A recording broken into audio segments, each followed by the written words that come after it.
Calculate करने में और एचसीएफ को कैलकुलेट करने में, तो उसके लिए आपने वीडियो पर क्लिक करके बहुत ही अच्छा किया है, क्योंकि मैं इसमें आपको बताऊंगा एलसीएम को कैसे कैलकुलेट करते हैं और एचसीएफ को कैलकुलेट कैसे करते हैं। एलसीएम क्या होता है, एचसीएफ क्या होता है, एलसीएम को इंग्लिश में क्या कहते हैं, हिंदी में क्या कहते हैं, और एचसीएफ को इंग्लिश में क्या कहते हैं, हिंदी में क्या कहते हैं। तो इन सारी बातों को समझने के लिए आपको वीडियो को लास्ट तक जरूर वॉच करना है। तो चलिए शुरू करते हैं। हेलो दोस्तों, कैसे हैं आप सब? उम्मीद करते हैं आप अच्छे होंगे। स्वागत है आप सभी का आपके अपने यूट्यूब चैनल AKB ट्यूटोरियल तो में। आज के इस वीडियो में हम आपको बताएंगे कि एलसीएम को कैसे कैलकुलेट करते हैं और एचसीएफ को कैसे कैलकुलेट करते हैं।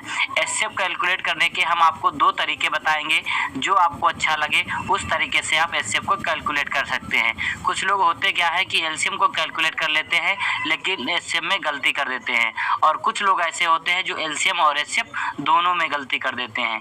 लेकिन इस वीडियो को देखने के बाद आप कभी भी एलसीएम और एचसीएफ में गलती नहीं करेंगे। जैसे कि हमने यहाँ पर आपके लिए 3 क्वेश्चन लिए हैं, एक हमारा एलसीएम का है और 2 एचसीएफ का है। एलसीएम का जो हमारा फर्स्ट क्वेश्चन है वो है 6, 9, 4 का हमको एलसीएम कैलकुलेट करना है, और एचसीएफ का हमारा जो फर्स्ट क्वेश्चन है वो है 8, 12, 10 का हमको एचसीएफ निकालना है, और जो दूसरा क्वेश्चन है वो देखिए क्या है, 6, 14 का हमको एचसीएफ निकालना है। लेकिन इसको शुरू करने से पहले हम आपके लिए कुछ 2 लाइन लाए हैं, उन्हें आप जरूर सुने। तो वो लाइनें क्या हैं? कामयाबी का इंतजार करने से बेहतर है उसके लिए कोशिश की जाए। कामयाबी का इंतजार करने से बेहतर है उसके लिए कोशिश की जाए। तो चलिए शुरू करते हैं। अब चलिए अब हम बात करते हैं एलसीएम की। तो देखिए एलसीएम को इंग्लिश में कहते हैं लीस्ट कॉमन मल्टीपल, और इसको हिंदी में कहते हैं लघुत्तम समावर्त, और शॉर्टकट में इसको हिंदी में लासा भी कहते हैं। अगर बात की जाए एचसीएफ की, तो एचसीएफ को इंग्लिश में कहते हैं highest common factor, highest common factor, और इसको हिंदी में कहते हैं महत्तम समावर्त, और शॉर्टकट में इसको हिंदी में मासा भी कहते हैं। अगर बात की जाए कि एलसीएम होता क्या है, वह छोटी से छोटी संख्या, वह छोटी से छोटी संख्या जो प्रत्येक संख्या से पूर्णतः विभाजित हो, मतलब पूरा पूरा कट जाए। जैसे कि यहाँ पर देखिए हमारे पास में संख्याएं दे रखी हैं 6, 9, 4, इनका हमें एलसीएम निकालना है। तो एलसीएम वाली जो हमारी संख्या होगी वो एक ऐसी संख्या होगी जो इन तीनों संख्याओं से पूर्णतः विभाजित होगी, मतलब पूरा पूरा कट जाएगी।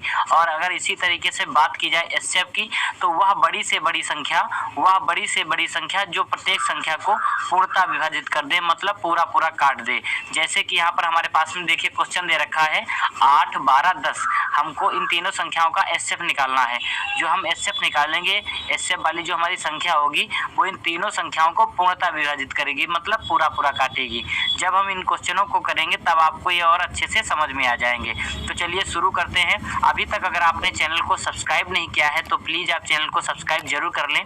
वीडियो को लाइक नहीं किए हैं तो वीडियो को लाइक कर दें, और आपको जैसी भी वीडियो लगे तो प्लीज़ आप कमेंट बॉक्स में कमेंट कर आप हमें ज़रूर बताएं, क्यों कमेंट करने में आपका कुछ भी जाने वाला नहीं है। तो चलिए देखिए यहाँ पर हमारा क्वेश्चन क्या दे रखा है कि 6, 9, 4 का हमको एलसीएम निकालना है। सबसे पहले दोस्तों आपको करना क्या है, एक डायग्राम आपको इस तरीके से बना लेना है, और इस डायग्राम में आपको उन संख्याओं को लिख देना है जिन संख्याओं का आप एलसीएम निकालते हैं। तो यहाँ पर हम निकाल रहे हैं 6, 9, 4 का एलसीएम। तो यहाँ पर हम क्या करेंगे, 6, 9 और 4 को हमने यहाँ पर लिख दिया है। ठीक है, अब दोस्तों आपको करना क्या है, यहाँ पर आपको एक संख्या लेनी है जो सबसे छोटी होनी चाहिए, और दूसरी बात यह है कि सारी संख्याओं को काट दे या कम से कम एक संख्या को जरूरी काटे, ऐसी संख्या यहाँ पर हम लेंगे। 0 और 1 को नहीं लेंगे। 0, 1 को क्यों नहीं लेंगे? देखिए जितनी बार में संख्याएं हमारी कटेंगी उनको हम नीचे लिखेंगे, और 0 से अगर हम 6 को काटेंगे, देखिए 0 से हमारा 6 नहीं कट पाएगा, क्योंकि 0 से आप किसी संख्या को भाग दीजिए या गुणा करिए, हमेशा 0 ही आता है। अगर हम बात करें 1 की, तो 6 हमारा 1 से 6 ही बार में कटेगा, तो हमको नीचे 6 लिखना पड़ेगा, और 9 हमारा 1 से 9 ही बार में कटेगा तो 9 नीचे लिखना पड़ेगा, और 4 हमारा 1 से 4 ही बार में कटेगा तो हमको 4 नीचे लिखना पड़ेगा। मतलब यही संख्या हमारे पास में नीचे फिर आ जाएंगी, तो उससे मेरा कोई फायदा होने वाला नहीं है। तो यहाँ पर हम 0, 1 को नहीं लेंगे। 0, 1 के बाद क्या आता है, 2 आता है। तो यहाँ पर हम 2 लेकर देखते हैं, ये जो संख्याएं कटेंगी उनको हम काट लेंगे, जो नहीं कटेंगी उनको हम छोड़ देंगे, ऐसे ही नीचे लिख लेंगे। ठीक है, तो चलिए यहाँ पर हम 2 लेते हैं।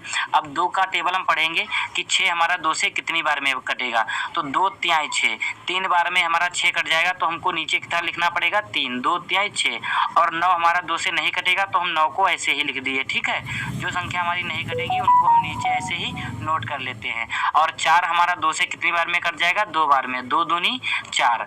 अब देखिए फिर इसको हम देखिए 2 से काटते हैं, तो इसको 2 से और काट लीजिए। देखिए 2 से हमारा 3 नहीं कटेगा, हमने 3 को ऐसे ही लिख लिया। और 9 हमारा 2 से नहीं कटेगा तो 9 को भी लिख लिए। और 2 हमारा 2 से एक बार में कट जाएगा, 2 एकम 2। ठीक है, अब देखिए क्या है, 3 और 9 बचे हैं, तो ये देखिए 2 से नहीं कटेंगे तो इनको हम 3 से काटते हैं। ठीक है, तो इनको 3 से काट लीजिए।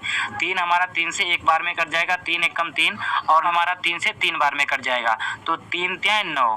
ठीक है, और एक हमारा लिखा है तो इसको हमने ऐसे ही नीचे लिख लिया। अब फिर देखिए इसको हम 3 से सॉल्व करते हैं, तो 3 से इसको सॉल्व कर लीजिए। देखिए 1 लिखा है तो इसको 1 को लिख लिए, और 3 हमारा 3 से एक बार में सॉल्व हो जाएगा, 3 एकम 3, और 1 लिखा है तो हमने 1 को। जब आपके नीचे 1 1 आ जाएंगे तो आपको वहीं पर छोड़ देना है, और नीचे आपको लिखना है एलसीएम बराबर, क्या करना है, नीचे लिखना है एलसीएम बराबर, और जो आपके फैक्टर निकले हुए हैं इनको आप यहाँ पर गुणा करके लिख देंगे। देखिए आपका 2 2 बार आया है और 3 भी आपका 2 बार आया है, तो आपको यहाँ पर करना क्या है, लिखना है 2 गुना 2, और 3 आपका कितनी बार आया है, 2 बार, तो यहाँ पर लिखेंगे गुना 3 गुना 3। ठीक है, अब आप इनकी मल्टीप्लाई करा लीजिए, तो इनकी मल्टीप्लाई करा लीजिए। देखिए 2 दूनी 4, 4 3 12, 12 3 36, तो आपका एलसीएम यहाँ पर कितना आ गया, 36 आ गया है। कहने का मतलब ये है कि 6 9 4 का जो एलसीएम आपका आया है वो आया है 36। ठीक है, इस तरीके से हम एलसीएम को कैलकुलेट करते हैं। हमने आपसे कहा था कि जो एलसीएम वाली संख्या होती है, जिन संख्याओं का आप एलसीएम निकालते हैं उनसे वह पूर्णतः विभाजित होती है, मतलब पूरा पूरा कट जाती है। तो देख लीजिए यहाँ पर आपका एलसीएम क्या ऐसा है, देखिए 6 से आपका 36 कट जाएगा, 6 छंगे 36 6 बार में, 9 चौके 36, 9 से 4 बार में 36 आपका कट जाएगा, और 4 9 36, 36 आपका 4 से 9 बार में कट जाएगा। मतलब तीनों संख्याओं से ये पूर्णतः विभाजित हो रहा है, पूरा पूरा कट रहा है, तो इसका मतलब ये है कि आपका एलसीएम सही है।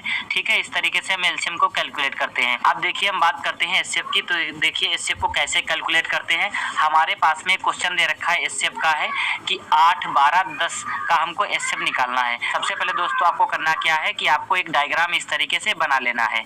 हमने ऑलरेडी आपका बना लिया है, जिससे कि आपका ज़्यादा टाइम बर्बाद ना हो, और इस डायग्राम में आपको उन संख्याओं को लिख देना है जिनका आप एचसीएफ निकाल रहे हैं। तो यहाँ पर हम एचसीएफ निकाल रहे हैं 8 12 और 10 का एचसीएफ निकाले, तो इनको हमने इसमें लिख दिया है।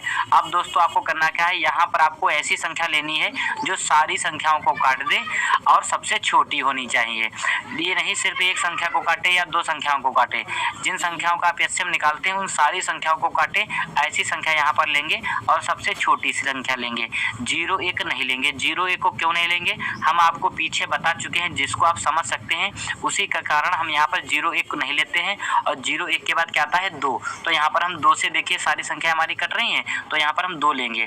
देखिए 2 से हमारा 8 भी कट जाएगा 4 बार में, 2 चौके 8, 12 हमारा 2 से कट जाएगा 6 बार में, 2 छंगे 12, और 10 हमारा 2 से 5 बार में कट जाएगा, 2 पंचे 10, मतलब सारी संख्याएं हमारी 2 से कट गई। अब देखिए आपके पास में क्या यहाँ पर कोई ऐसी संख्या है जो इन तीनों संख्याओं को काट दे। देखिए 2 अगर यहाँ पर हम लेते हैं तो 2 से 4 कट जाएगा, 6 कट जाएगा, लेकिन 5 नहीं कटेगा। और 3 अगर लेते हैं तो 3 से 6 कट जाएगा, 4 और 5 नहीं कटेगा।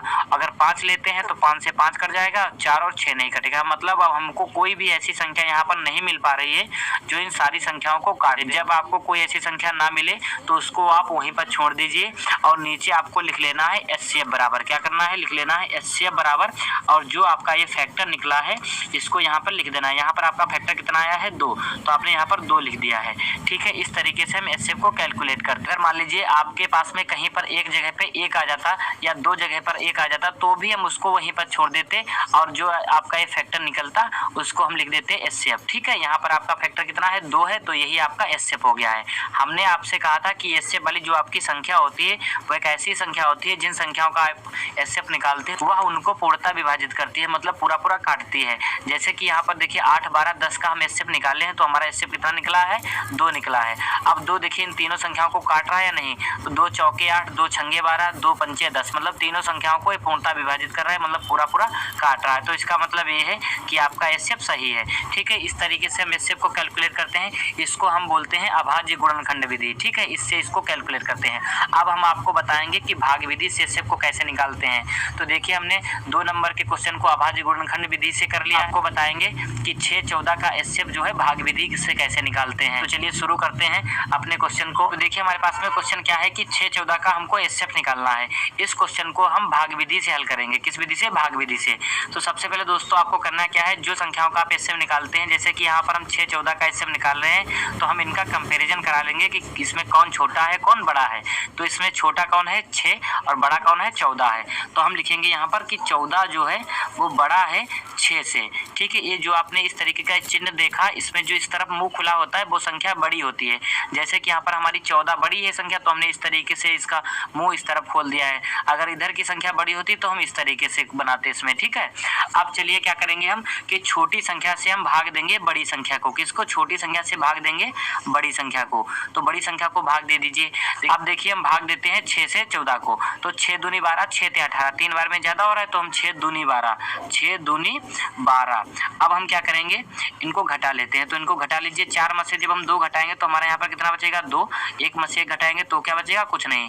अब देखिए क्या है, 2 से अब हम भाग करेंगे इस भाजक को, 6 को भाग देते हैं। तो देखिए 2 तिहाई 6, 2 तिहाई 6।